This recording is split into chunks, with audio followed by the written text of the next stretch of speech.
Since the dawn of civilization, the powerful have conspired to twist the course of history to suit their own designs. Like puppeteers, a few shadowy figures could still be pulling the strings of destiny for billions. Those who cry conspiracy are usually mocked at, for sometimes the truth is so obvious it goes unnoticed.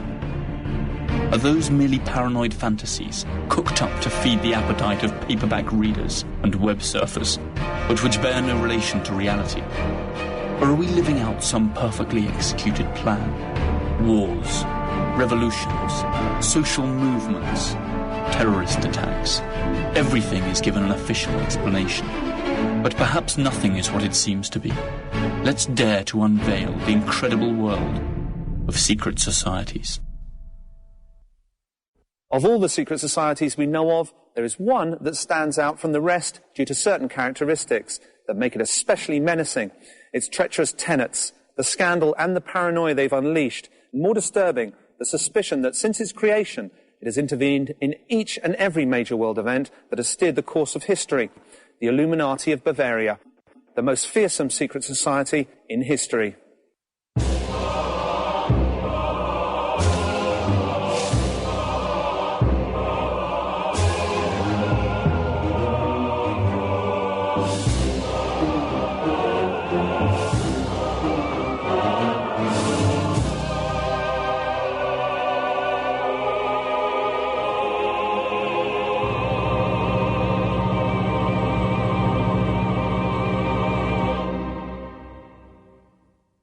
More than 200 years ago, here in Germany, in what used to be the independent electorate of Bavaria, a secret society was formed whose objective simply spelled world domination. Its strategy to abolish all religions and governments in order to take control of humanity under a unified state, with no countries, no borders, and under the command of a single leader. Its name, the Illuminati of Bavaria. Perhaps you've never heard of them, or perhaps you have, and are familiar with some of the theories that blame them for all the bad things that have befallen us. Theories that intertwine verifiable facts with delirious conspiracy theories that run the gamut from the United States to aliens, but have a common thread in the founding tenet of the Illuminati, the creation of a new world order. And perhaps, and only perhaps, that great jumble of information and disinformation that today pervades the media is also part of a broader, sinister plan. The Order of the Illuminati was officially prescribed more than 200 years ago. But if we pay close attention to subsequent events, we shall find an alarming succession of coincidences that suggest strongly that they are still among us, and that their power, far from having waned, is still very much in evidence. To find out just how much is fact and how much is fiction, we shall start off by learning what history has to tell us about this mysterious order. Then we shall investigate what has happened since the order's demise. Finally, we shall draw our own conclusions. On May the 1st, 1776, Adam Weishaupt, a young canon law professor at the University of Bavaria, founded the Order of the Perfectibilists, also known as the Illuminati of Bavaria. Though it was influenced by the Illuminist trends of the time, the name of the order was inspired by the Spanish alumbrados and the French illuminés, old Gnostic sects that upheld the communion of man and God without the intermediation of the Church. Initially, the stated objectives of the Illuminati seemed entirely harmless and philanthropic. To stimulate a human and sociable vision, support virtue where it may be threatened or oppressed by vice, to promote the progress of merit-worth people and foster the benefit of those deprived of education. Adam Weishaupt. Little is known of Adam Weishaupt, but he was undoubtedly a mysterious man. Even his name has given rise to speculation. Adam Weishaupt, in German, can be broken down into Adam, the first man, Weis, knowledge, or wisdom, Haupt, leader. That is to say, the first man that leads the wise, an entirely fitting name to define his role in the order he established and in the sinister plans he propounded. Adam Weishaupt was born in Ingolstadt, Bavaria, in the south of Germany in 1748. A convert from Judaism, he was raised and educated by Jesuits. A precocious intellectual, at the age of 28, he was dean of the Jesuit University of Canon Law at Ingolstadt. In spite of his apparent religious fervour and Catholic zeal, Weishaupt was obsessed with ancient Egyptian rites and rituals, and at the same time he also maintained regular contact with Freemasons, the historic enemies of the Catholic Church. Like many thinkers of that era, he admired Jean-Jacques Rousseau, who insisted that man was noble and free by nature, and could be governed without the need for religious or established institutions. The only practice that one ought to teach children is that they should never submit to one. Jean-Jacques Rousseau. The Illuminati were created within a Masonic lodge to which Weishaupt belonged. By that time, Freemasonry was already a prestigious secret society of long standing, and its excessive secrecy and closeness to the powers that be had turned it into the ideal nurturing ground for Weishaupt's order, who began to infiltrate it. The Freemasons, good keepers of secrets, would contribute knowingly or otherwise to the Illuminati plan. For his order, Weishaupt borrowed the strict, military-style hierarchical structure of the Jesuits and divided it into 13 degrees. First level, nursery, preparation, novice, minerval, illuminatus minor. Second level, Freemasonry, subdivided into 2 orders: symbolic apprentice, fellow of the craft, master Freemason, and Scottish, illuminatus major, and illuminatus dirigens. Third level, mysteries, subdivided into 2 orders: lesser mysteries, priest and regent, and greater mysteries, magus, rex, and king, or areopagite.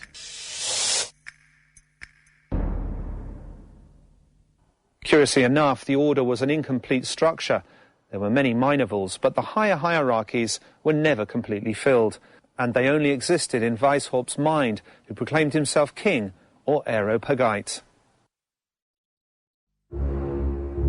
Up until the year 1780, the Order of the Illuminati was only known within the boundaries of Bavaria. With the inclusion of Baron Nige, an enthusiastic Freemason reformer, new recruits flooded in. New academies for the Nervals were established and strict codes for secrecy enforced. The novices, or Minervals, did not know anyone in the order other than their instructor. If, after 3 years as Minervals, they were chosen to continue their training, they went on to become Illuminatus Minor, and were permitted to know a little more about the real objectives of the order.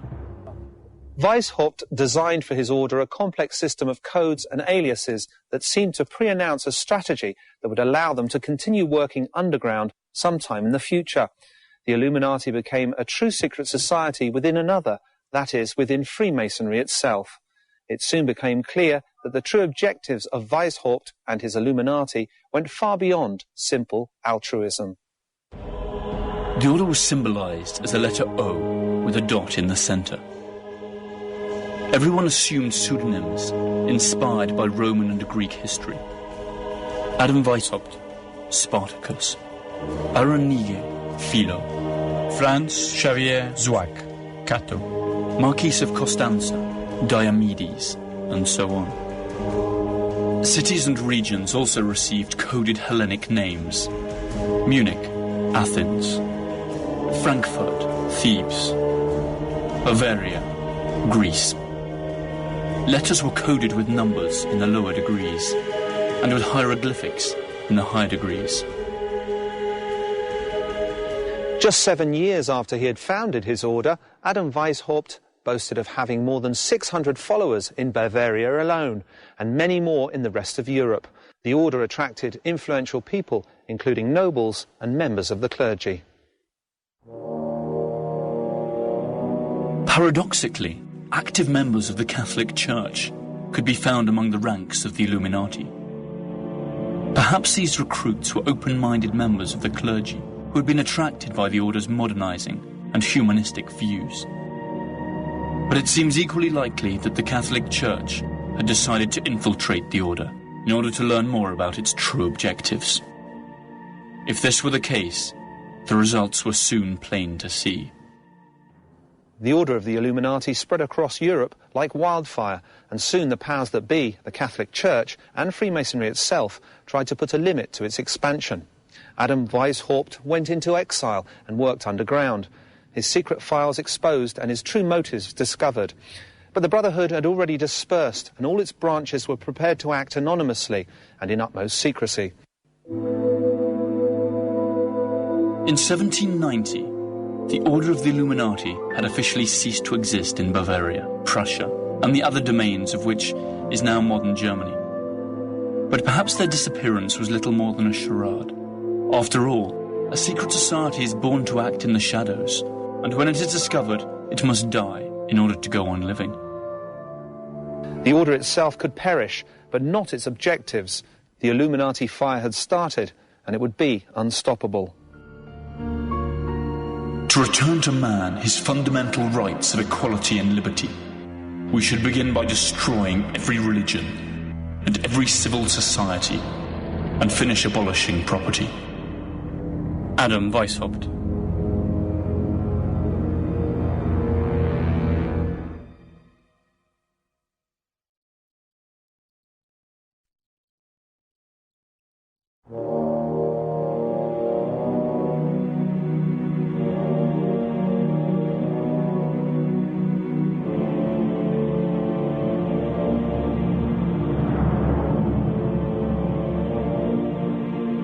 The secret society, known as the Order of the Illuminati, rose in the late 18th century. It was not the first secret society, and it would not be the last. But its name would always remain a magnet for conspiracy theorists, who maintain that it is still active among us today. 5 years after the Order of the Illuminati was created, Baron Adolf Knigge joined its ranks. He was the man behind its fast expansion and its attempt to infiltrate all of Freemasonry. Knigge, a bankrupt nobleman, a Freemason, a scholar and an occultist, found that Weishaupt and his Illuminati gave a new sense of purpose to his life. Knigge joined the order and worked for the Illuminati cause with fervour and conviction. In very little time, he was able to infiltrate most of the major Freemasonry lodges, with the exception of the English and Scottish ones, which, perhaps due to their conservatism, rejected Knigge's liberal ideas. But barely 4 years after joining the order, Baron Knigge left, accusing Weishaupt of being a tyrant filled with delusions of grandeur, a megalomaniac that had deceived his own followers by claiming that the order had an ancient origin, when in fact it was a new cult tailor-made for his own personal glory. The events that followed would vindicate Knigge's charge.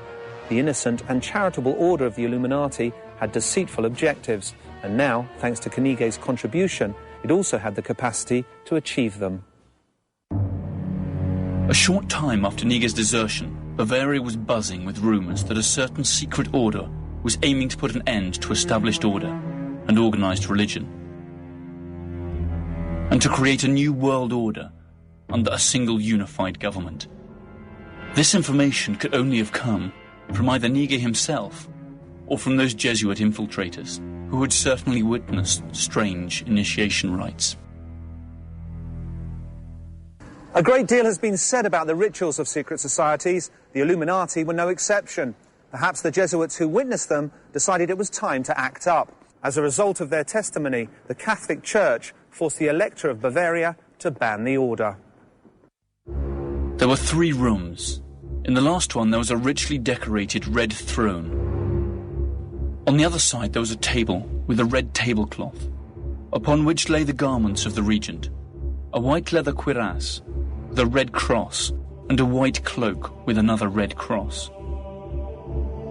The candidate walks across this room dressed like a slave, chains hanging from his hands.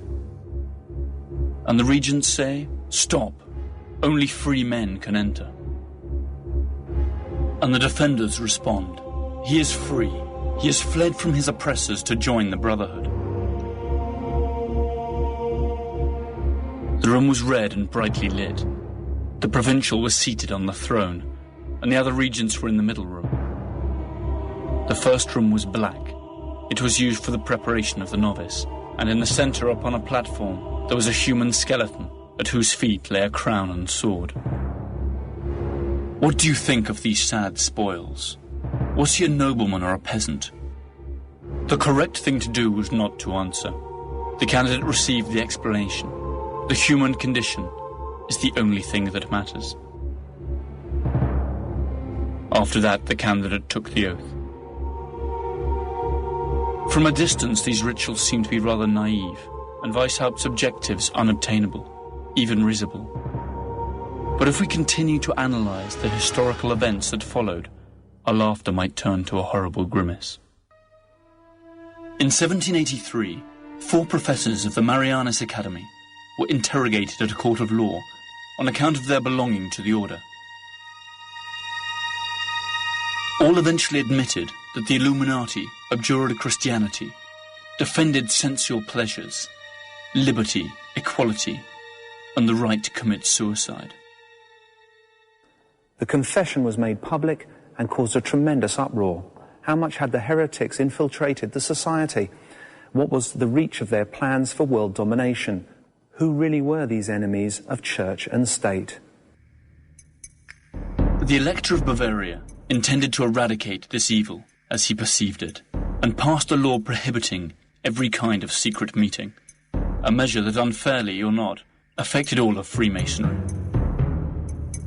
Finally, by means of another law, he banned the Illuminati altogether. In 1786, the home of Illuminati lawyer von Zwack was raided and various papers and correspondence seized. But it was a freak event that sealed the destiny of the Illuminati, a bizarre accident that would be taken advantage of by the critics of the order and used to deal them a fatal blow. On July the 10th, 1785, a mysterious man rode swiftly under the skies of Bavaria. He was the apostate, Abbot Lance, a friend and personal envoy of Adam Weishaupt, and an Illuminati. He never reached his destination. A lightning bolt struck him dead, leaving behind only his charred corpse.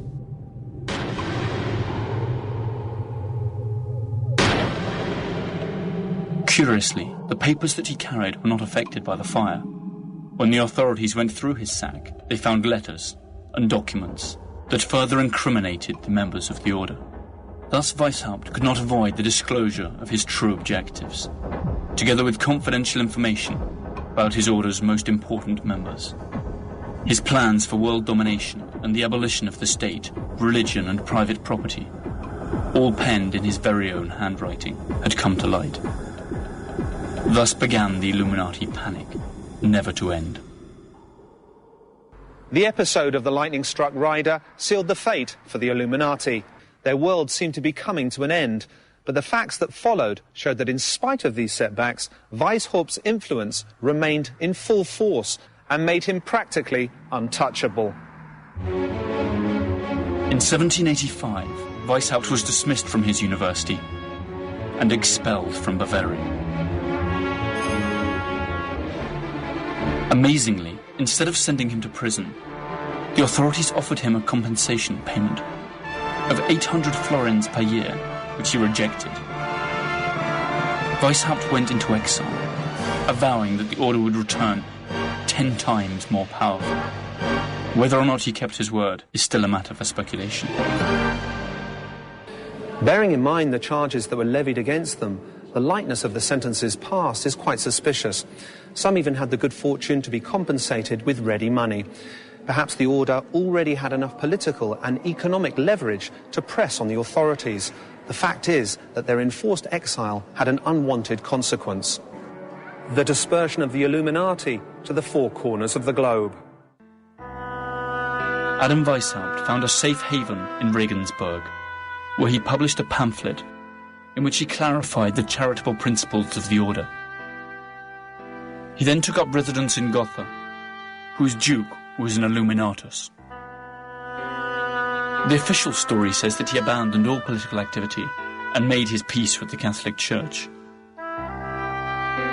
Thereafter to lead a tranquil life, far removed from conspiracies. Such a luxurious and peaceful exile strikes as a suspiciously serene end for the leading conspirator of his time. It is reasonable to suppose that Weishaupt could have kept on working despite his low profile. And even if his retirement had been genuine, the order of the Illuminati already had a life of its own, as would soon be detected during the one episode that shook Western civilization the most and lay the groundwork for a true new world order, the French Revolution. During its heyday, the Order of the Illuminati had extended its tentacles of influence to France. There it recruited, among others, Frederick the Dietrich, the mayor of Strasbourg, Mirabeau, the politician, and the Duke of Orleans, who recruited followers to the Parisian Freemasonry lodges. The strength of our order lies in its secrecy. It should never appear anywhere under its own name, but always shrouded in another name and another occupation. Weishaupt. The connection between the Illuminati and the Jacobins during the French Revolution of 1789 was denounced by one of the order's most fervent detractors, Abbot Augustin Barruel. Likewise, the Scottish Freemason, author John Robison, devoted a long and verbose chapter of his work to what he regarded as the Illuminati's influence on the revolution. Robison maintained that Weishaupt and the Club of the Illuminati, together with the Club of the Jacobins, controlled the National Assembly, and from Paris ruled all of France. One wonders if the Illuminati acted in good faith, seeking to free the French from royal oppression, or if the revolution was merely a convenient vehicle for its plans for creating a new world order, free from monarchy and religion, but under their control.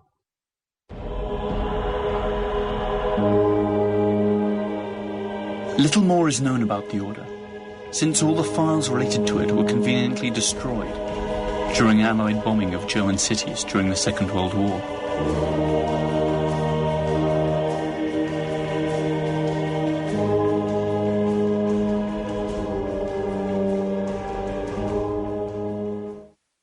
Who were the Illuminati? Heroes fighting for liberty and reason, or demented tyrants who sought to enslave the world? The answer has as many facets as there are ways of interpreting history, and the truth is that time has not helped to solve the enigma.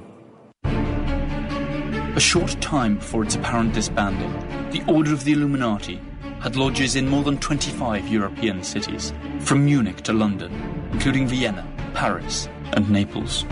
Pretty soon its name became associated with other illustrious names, and powerful clans and families that to this day decide the destiny of the world. Here is where the official history ends and the tracks of the Illuminati disappear. Adam Weishaupt died in 1830, apparently removed from any secret activity. But people noticed that the Illuminati plan for world domination coincided suspiciously with many of the events that apparently arose naturally by the will of the people. Princes and nations will disappear without violence from the earth. The human race will become one family, and the world the abode of reasonable men. Weishaupt.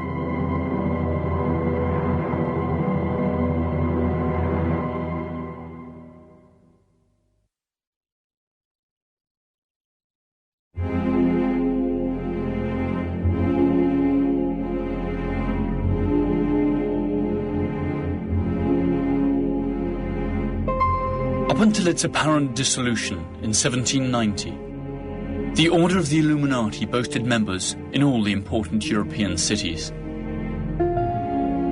The Catholic Church's attempt to root out and destroy the Order, and the political persecution of its most important leaders had precisely the opposite effect of what was intended. The Illuminati was scattered to the four winds, and in the shadows they moved like fish in water.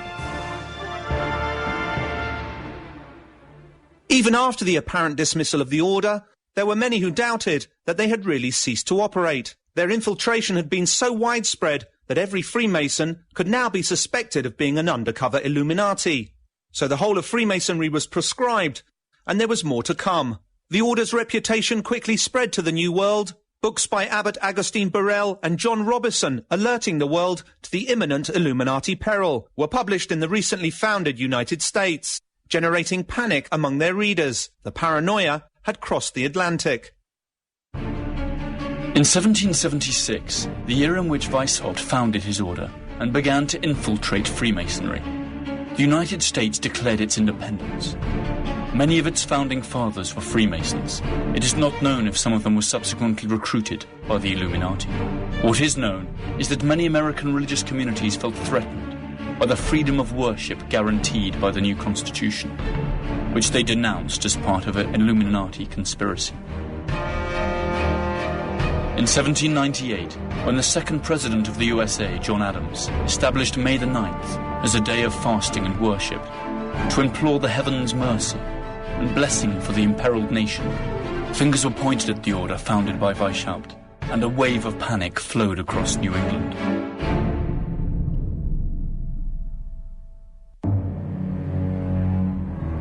We should strive to do all we possibly can to endeavour the advance of the Illuminati in all important public positions. Adam Weishaupt. In Boston, Reverend Jedediah Morse dedicated his sermons to the Illuminati threat. The media echoed his words, but no firm evidence of Illuminati conspiracy was ever uncovered. An immensely vast, rich and potentially powerful country where the practice of Freemasonry was widespread and accepted was certainly a fertile land in which to sow the Illuminati seed. Up to what point was the Illuminati panic of New England exclusively based on absurd conspiracy theories promoted by zealous religious leaders? It was none other than Thomas Jefferson who, after reading Abbot Barrowell, came out in defense of Adam Weishaupt. In 1800, Jefferson wrote to his friend Madison, "Adam Weishaupt believes in the indefinite perfectibility of man.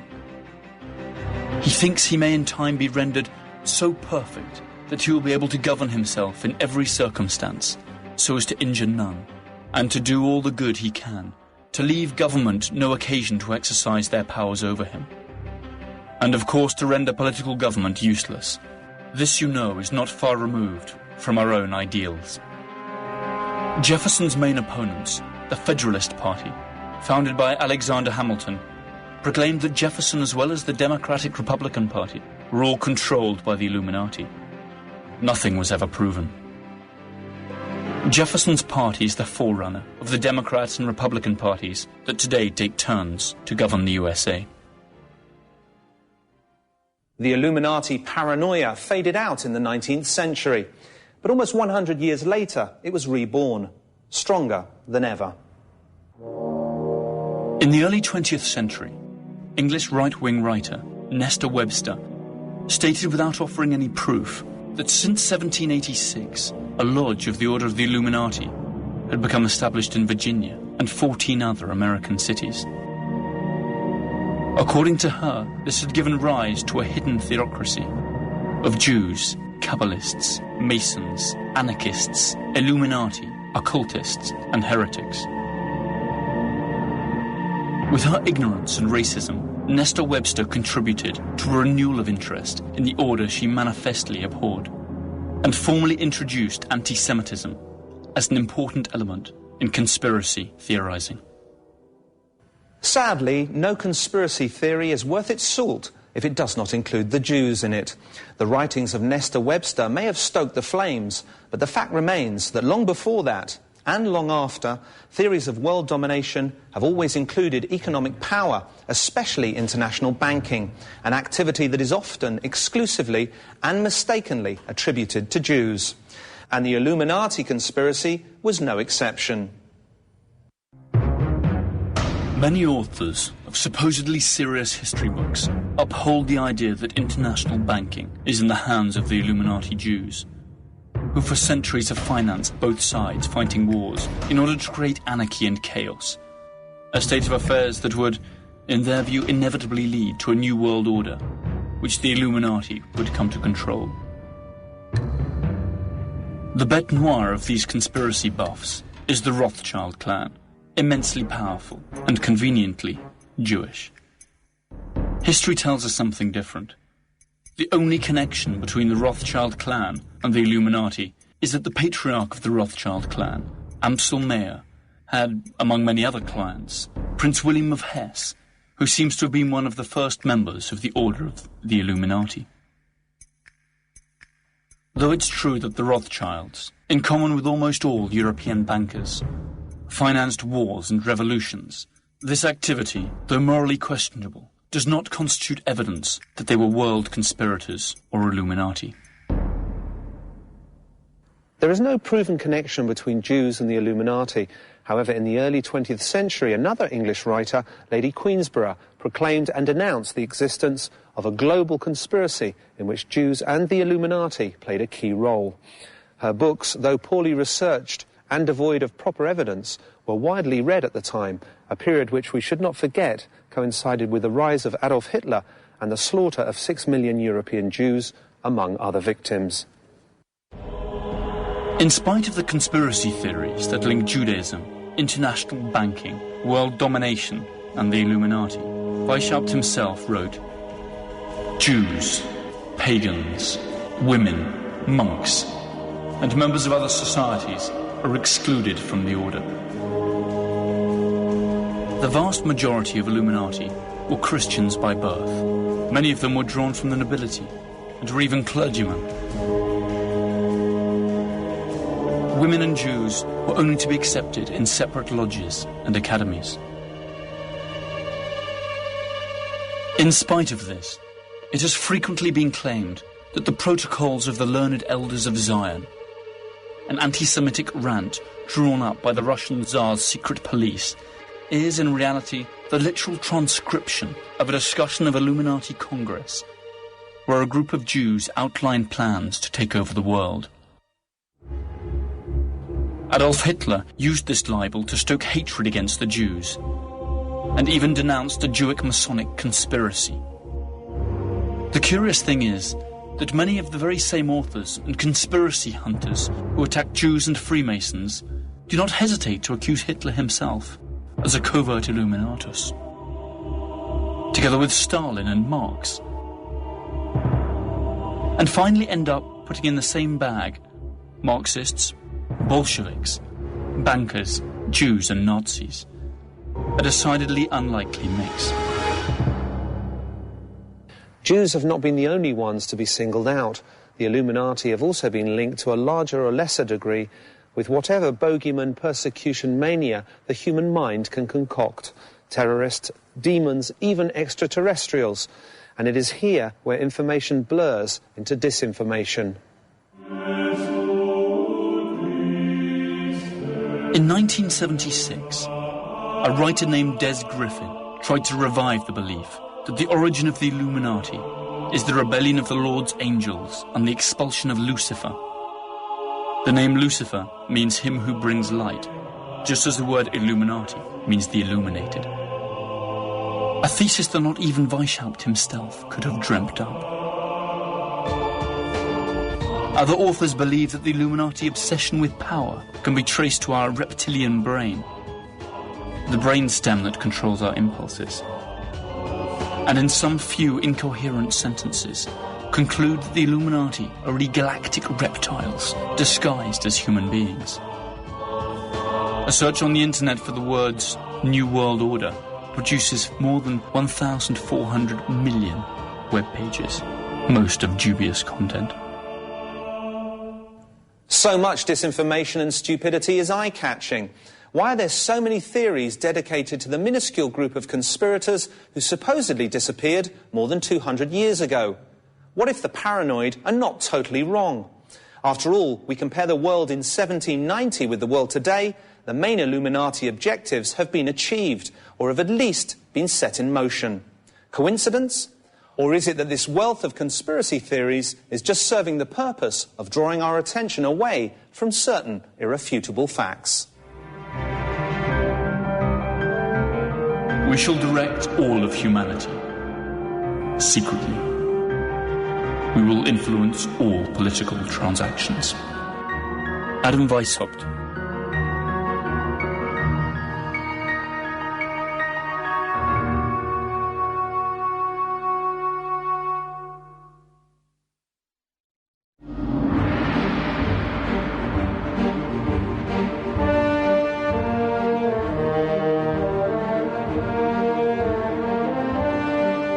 Since its dissolution in 1790, up until the present day, the Order of the Illuminati has been the prey of choice for a legion of conspiracy hunters. Most of the accusations are downright hilarious. Satanic cults, scientific experiments in parallel dimensions, contacts with aliens, and all of the above simultaneously. So much disinformation helps conceal certain historical facts that chime perfectly well with the original Illuminati plan to generate a new world order under their control. The saying goes that the best way to hide a secret is to shout it in the marketplace. In the case of the Illuminati, the saying holds true. Because if we analyse carefully some of the major world events of the last 200 years, we will see that the ideals of Adam Weishaupt and the Illuminati of Bavaria seem to have borne fruit. Let's start with their first postulate to put an end to established government. Since the creation of the Order of the Illuminati, the European monarchies have indeed lost all real power. Most modern countries are now constitutional democracies. And those which still have royal families use them as mere ornaments of power or as tourist attractions. The Bolshevik Revolution not only put an end to the Russian monarchy, it also abolished private property, another of the Illuminati ideals. The resultant Soviet Union also complied with another Illuminati objective, soon implemented by every Western nation, to establish full, equal rights for men and women. Let us speak now of the second postulate, unification under a single world government. Since its creation in 1945, conspiracy mongers have considered the United Nations and its predecessor, the League of Nations, the Illuminati dream come true. A supranational agency capable of passing resolutions with which sovereign states must comply or else face the consequences. The most terrifying aspects of these theories is that in order for the UN to be created, 2 world wars had to be fought, in which millions lost their lives. Conspiracy theorists will say that the wars were just part of an Illuminati plan to lead us to where we stand today. Above all, the truth remains that Weishaupt's first postulate of creating a new world order under a unified government is closer to becoming true today than it was 200 years ago.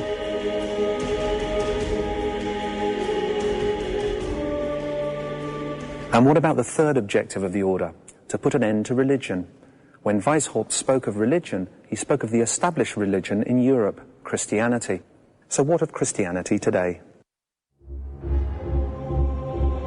Thanks to the secret activities of the order, or else the growing influence of humanistic and rationalistic doctrines, since the creation of the Illuminati, the Catholic Church has been steadily losing its influence. Science and reason have encroached on the territory that was once ruled by faith, and today religion occupies a limited space in our lives compared to what it had 200 years ago.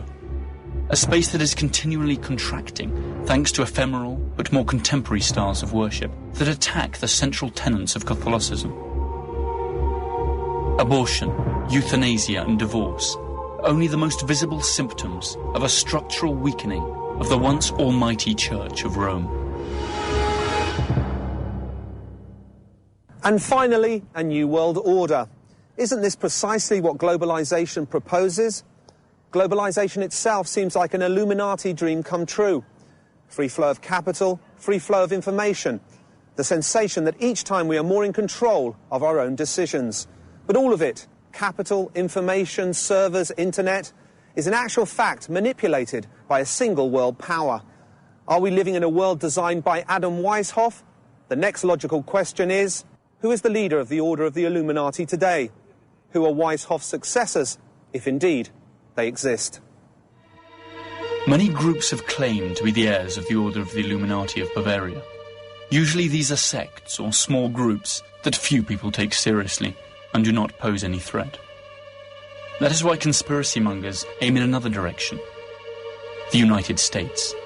Their chief argument centers on the March the 6th, 1991 speech, when George H. Bush, President of the USA and former director of the CIA, used the phrase New World Order when addressing Congress, after defeating Saddam Hussein in a war that many today regard as an imperialistic blow against an oil-producing country. What is at stake is more than one small country. It is a big idea, a new world order, where diverse nations are drawn together in common cause to achieve the universal aspirations of mankind. The theory contradicts itself in as much as the government of the USA is actually one of the most conservative in the modern world. But is this fact enough to discount it altogether? Could it not well be another contrivance of that many-headed monster that once appeared in the form of the Order of the Illuminati? Does not the inscription Novus Ordo Seclorum, which translates as a new order of the ages, in other words, a new world order, appear on the dollar bill? Were not most of the founding fathers Freemasons, along with many of the prominent public figures who followed them at a time when Freemasonry was infiltrated by the Illuminati? One must speak at times in one voice, and sometimes in another, so that our true purpose turns out always to be unfathomable to the lower members. The end justifies the means. Adam Weishaupt. The fact that the most powerful country in the world is run by Illuminati is without doubt a laughable theory, but a laugh that brings a chill. Because if it were true, what does the Order have in store for us in years to come? And worse, how deep is their power of infiltration? Is the power of the Illuminati simply an exaggeration by bestseller writers and fools? Or are we on our inevitable way to a new world order?